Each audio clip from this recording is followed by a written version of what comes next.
Até porque uma coisa que a gente tem que colocar na cabeça quando a gente começa a aprender um idioma é que você não tá levando só o idioma para casa.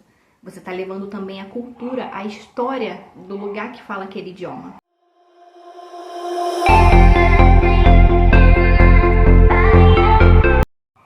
Oi, gente, Paula aqui, para falar de quê? De poliglotices. Bom, estamos no mês de agosto e final do mês agora, dia 31, com uma margem de erro de 1 a 2 semanas, eu comecei a aprender russo há exatamente 17 anos. Eu já fiz um vídeo aqui no canal contando porque eu decidi aprender russo, só que esse vídeo é de 2021 e muita coisa mudou, né? Muita coisa aconteceu desde então. Então nesse vídeo eu não vou contar tanto porque eu decidi aprender russo, eu vou deixar o vídeo linkado aqui em cima. E aí vocês depois assistam e, bom, conheçam a história. Mas assim, se você tiver com um pouco de preguiça de assistir o vídeo original, então eu vou dar uma resumida. Basicamente, eu comecei a aprender russo porque foi o que eu gosto de falar, que foi amor à primeira escutada, né? Eu tinha 14 anos em 2007, eu tava começando a escutar música internacional na época, e aí eu descobri a banda Tatu, que é uma banda que fez muito sucesso nos anos 2000. Not Gonna Get Us, All the Things She Said, All About Us. Você provavelmente acha que não conhece, mas você deve ter ouvido essas músicas em algum momento. E aí eu descobri que elas eram russas.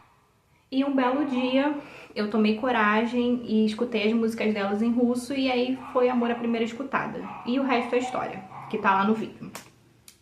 Bom, mas por que eu decidi fazer esse vídeo? Porque, né, a gente sabe que estamos em 2024, a gente sabe que aconteceram algumas coisas, né, envolvendo a Rússia, é isso mesmo que você tá pensando. E assim, a minha visão, a minha relação com a língua russa, ela mudou desde então. Não tô falando que eu parei de aprender russo, que eu parei de gostar de russo, que eu parei de escutar música russa, não. Mas o que eu quero falar hoje aqui é algo assim que eu já tô querendo falar há muito tempo. Só que eu não sabia como falar e quando falar. Então, já que eu tô me aproximando de mais um russo versário, eu acho que vale essa atualização. Até porque uma coisa que a gente tem que colocar na cabeça quando a gente começa a aprender um idioma é que você não tá levando só o idioma para casa. Você tá levando também a cultura, a história do lugar que fala aquele idioma. Entendeu?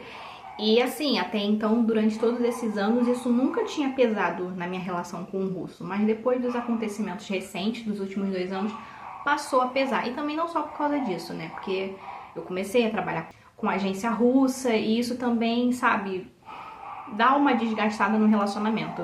Eu vou fazer um vídeo depois só sobre isso, porque o que eu tenho de causa, assim, pra contar, de tradução com agência russa, isso aí dá um vídeo sozinho. A pergunta principal, eu ainda gosto da língua russa? Eu gosto. Gente, eu já passei praticamente metade da minha vida aprendendo russo. Então é uma coisa que já virou parte de mim, sabe? Não é uma coisa que simplesmente, eu vou parar, vou abrir mão e pronto. Porque foram muitos anos investidos nisso, né? Hoje em dia, mal ou bem, ela não deixa de ser o meu ganha-pão, né? Então é uma coisa assim que não vai sair da minha vida. Só que por causa do que aconteceu, eu confesso que eu passei a querer ampliar um pouco os meus horizontes, entendeu? Eu ainda tenho várias iniciativas com a língua russa, né? Pra quem não sabe, eu sou criadora de conteúdo, é uma escola de russo lá do Rio de Janeiro. Eu crio post para as redes sociais do canal no Telegram há 5 anos já. Eu continuo fazendo isso, né? Eu continuo sendo tradutora de russo, continuo falando de russo, vou continuar falando de russo, né? Isso é uma coisa que não mudou nesses 2 anos. Inclusive, eu ministrei várias palestras no curso de língua, no curso de cultura russa. É uma coisa que, se eu fosse chamada para fazer, eu faria, desde que eu tivesse um tema, né? Eu ainda continuo gostando muito da língua russa.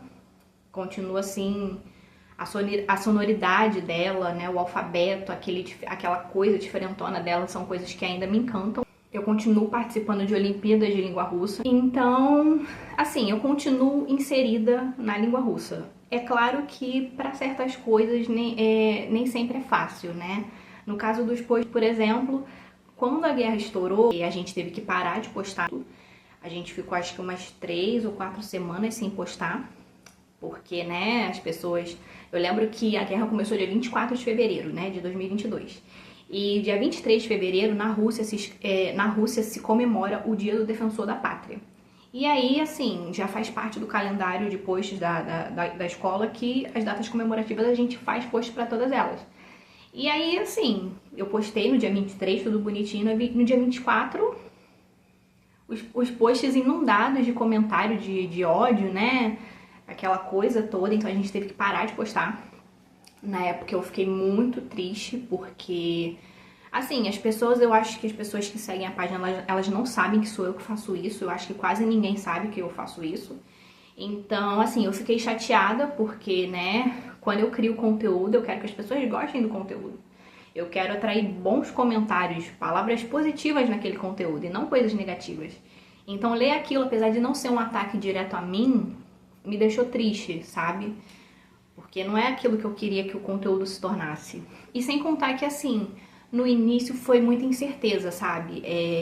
Com relação a trabalho, eu não sabia como é que ia ser. Eu tinha na época um cliente, uma agência ucraniana. Na verdade, eu trabalho com eles até hoje, só que a demanda caiu bastante, assim, por motivos externos à guerra. E aí eu lembro que na época eu fiquei pensando como é que ia ser com esse cliente, se eles iam continuar mandando trabalho, se eles iam continuar pagando em dia, e com os clientes russos se ia continuar tendo demanda também com eles, né?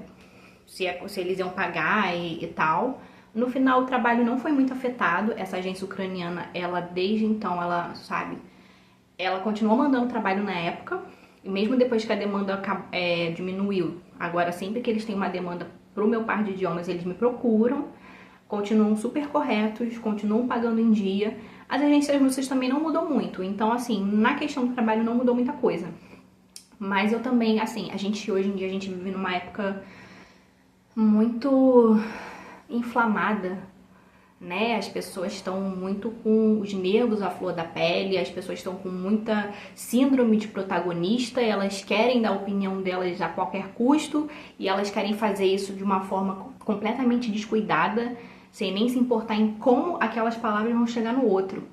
Então, na época, eu lembro que eu fiquei com medo, assim, de ser julgada, sabe, de ser mal vista por saber russo, por estar de certa forma compactuando com a Rússia, né, com os atos da Rússia, só que não é bem assim, né? A gente lá na escola, a gente não é a favor, e assim, isso também é uma coisa que afetou a criação de posts. Teve que afetar, né, porque, assim, afetou no sentido que a gente teve que abrir mão, assim, de várias coisas, de tema. Por exemplo, hoje em dia a gente não pode fazer nada assim, eu, né? Não pode fazer nada assim que tenha muita bandeira da Rússia, muita cor da Rússia, sabe? Pra não ficar uma pegada assim muito pró-Rússia. Eu optei por excluir certas datas comemorativas. A gente não fala mais do Dia do Defensor da Pátria, a gente não fala mais do Dia da Vitória. Eu lembro também que, assim, tinha umas datas que eu tinha aprendido, que é tipo dia da Marinha, Dia da Aeronáutica. Essas também não explicitamente. O que eu faço é deixar a data subentendida, sabe? Eu pego aquele tema e de repente faço um post de vocabulário, faço um post mais detalhado sobre algum aspecto daquele tema no canal do Telegram, porque no canal do Telegram as pessoas não comentam, né? Então dá um pouquinho mais de liberdade de fazer os posts lá. E assim... E também na escolha das personalidades, dos artistas, né? Porque todo mês a gente tem um post de música russa e um post de personalidade russa e outro de literatura russa.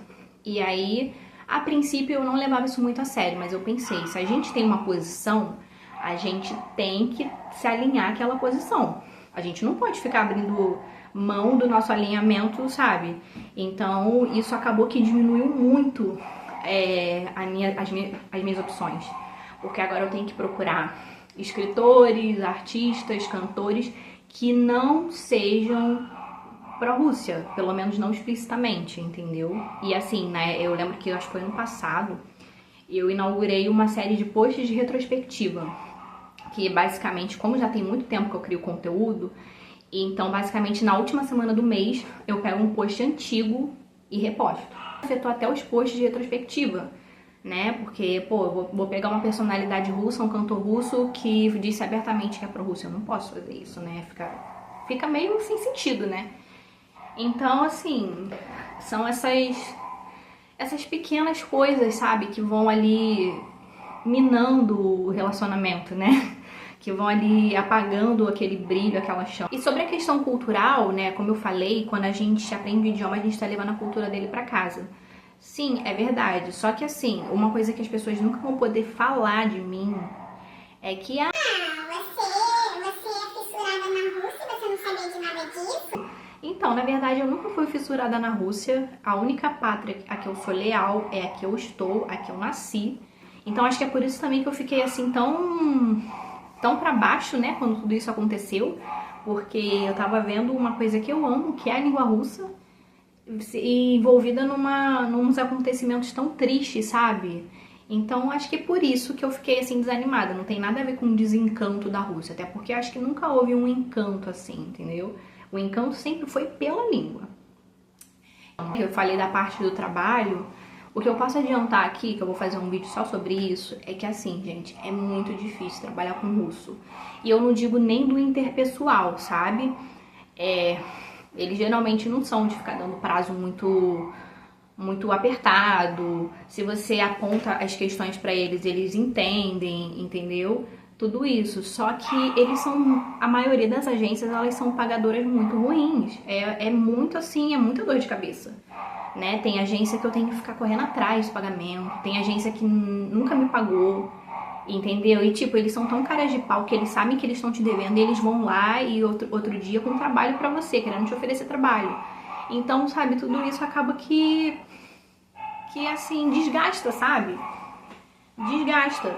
Então, por causa desses pequenos, né, ou grandes desgastes, eu confesso que eu me afastei um pouco da língua russa, entendeu? Hoje em dia eu quase não escuto tanto música russa quanto antes, né? Eu tenho optado mais assim por escutar rádio, escutar música pop dos anos 2000, por exemplo, uma playlist específica, né? Músicas brasileiras, sem ser fã de algum artista específico, né?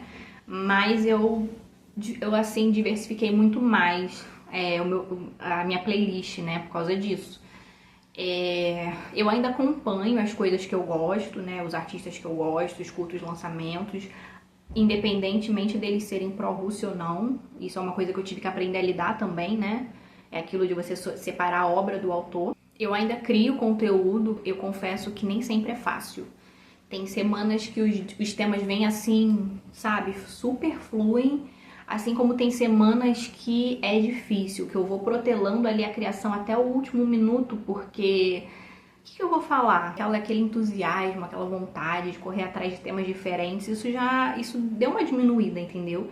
Então tem semanas que é muito fácil e tem semanas que é muito difícil. Essa semana que eu tô gravando o vídeo, por exemplo, foi uma semana que foi fácil de criar o conteúdo. É muito difícil, assim, né, você perder essa conexão, nem que seja um pouco, porque isso afeta, né? Se você não tá completamente investido naquilo ali, fica mais difícil você, né, ter aquele entusiasmo, aquela motivação, aquela inspiração pra criar.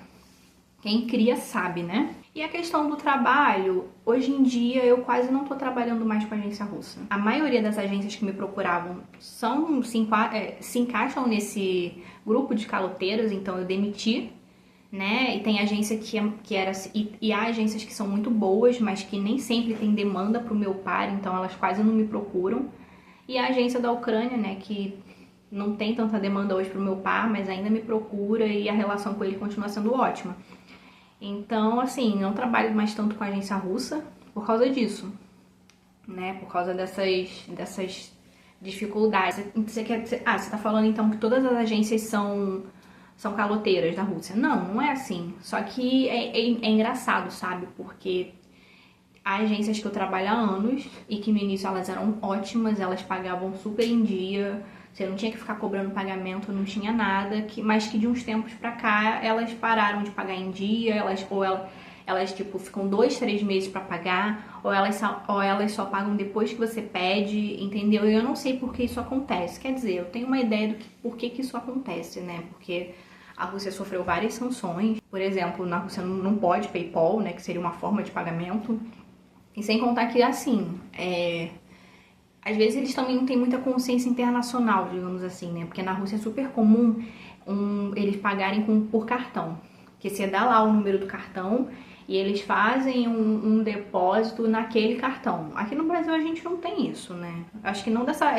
Desculpa se eu não souber explicar direito, mas acho que no Brasil a gente não tem essa forma de pagamento. E essa forma de pagamento não está disponível para cartões brasileiros. Então já aconteceu de uma agência demorar mais de um ano para me pagar por causa disso, porque ninguém queria saber de resolver isso, a galera ficava empurrando com a barriga, até que um dia alguém foi trabalhar na agência e resolveu isso, entendeu? Então, às vezes também falta a eles um pouquinho de noção, sabe? De noção, assim, de mundo, digamos assim. E, né, pra finalizar aqui o vídeo, pra não dizer que é tudo assim, que é tudo assim, só dor e desespero, eu comecei um projeto muito legal com a língua russa, é uma coisa que eu já queria fazer há um tempo, né? Um dos temas dos posts são posts semanais de língua russa. Eu tenho criado já desde 2020. Apesar de eu estar criando conteúdo para um terceiro, eu sempre tratei os meus conteúdos com muita responsabilidade, sabe? Eu me acho assim a autora daquele conteúdo e se alguém criticar aquele conteúdo, tá criticando a mim. Então eu tenho todo um cuidado de fazer uma coisa de qualidade, uma coisa boa, que tem verdade ali. E aí, assim, os posts de língua russa, eles não seguem uma ordem, sabe? A não ser que de repente eu programe um tema para ser discutido 2, 3 semanas seguidas. Então, eu sempre tive a ideia, assim, de um dia eu criar um lugar, uma espécie de repositório, onde eu pudesse pegar esse conteúdo e colocar lá de uma forma organizada para as pessoas que aprendem russo. E aí, né, recentemente eu conversei com uma menina que estuda russo, que vai fazer a prova de proficiência em breve. E aí ela perguntando, né, e expondo assim os pontos gramaticais que ela tinha mais dúvida. E aí isso foi assim o pontapé para eu tirar esse projeto do papel. Então, com isso surgiu o Pequeno Compêndio da Língua Russa, que é um blog que eu criei sobre o Poliglotices, em que eu vou pegar esses posts, eu vou melhorá-los. Também já criei conteúdo inédito que eu tô postando lá naquele blog, eu vou deixar o link pra vocês na descrição. E assim, o compêndio, ele é um blog de gramática russa, entendeu? E eu procuro explicar de uma forma assim bem clara. Eu coloquei áudio, coloquei tudo, tá ficando bem bonitinho, bem legal. Mas eu quero deixar claro que eu não sou professora de idiomas e nem pretendo ser.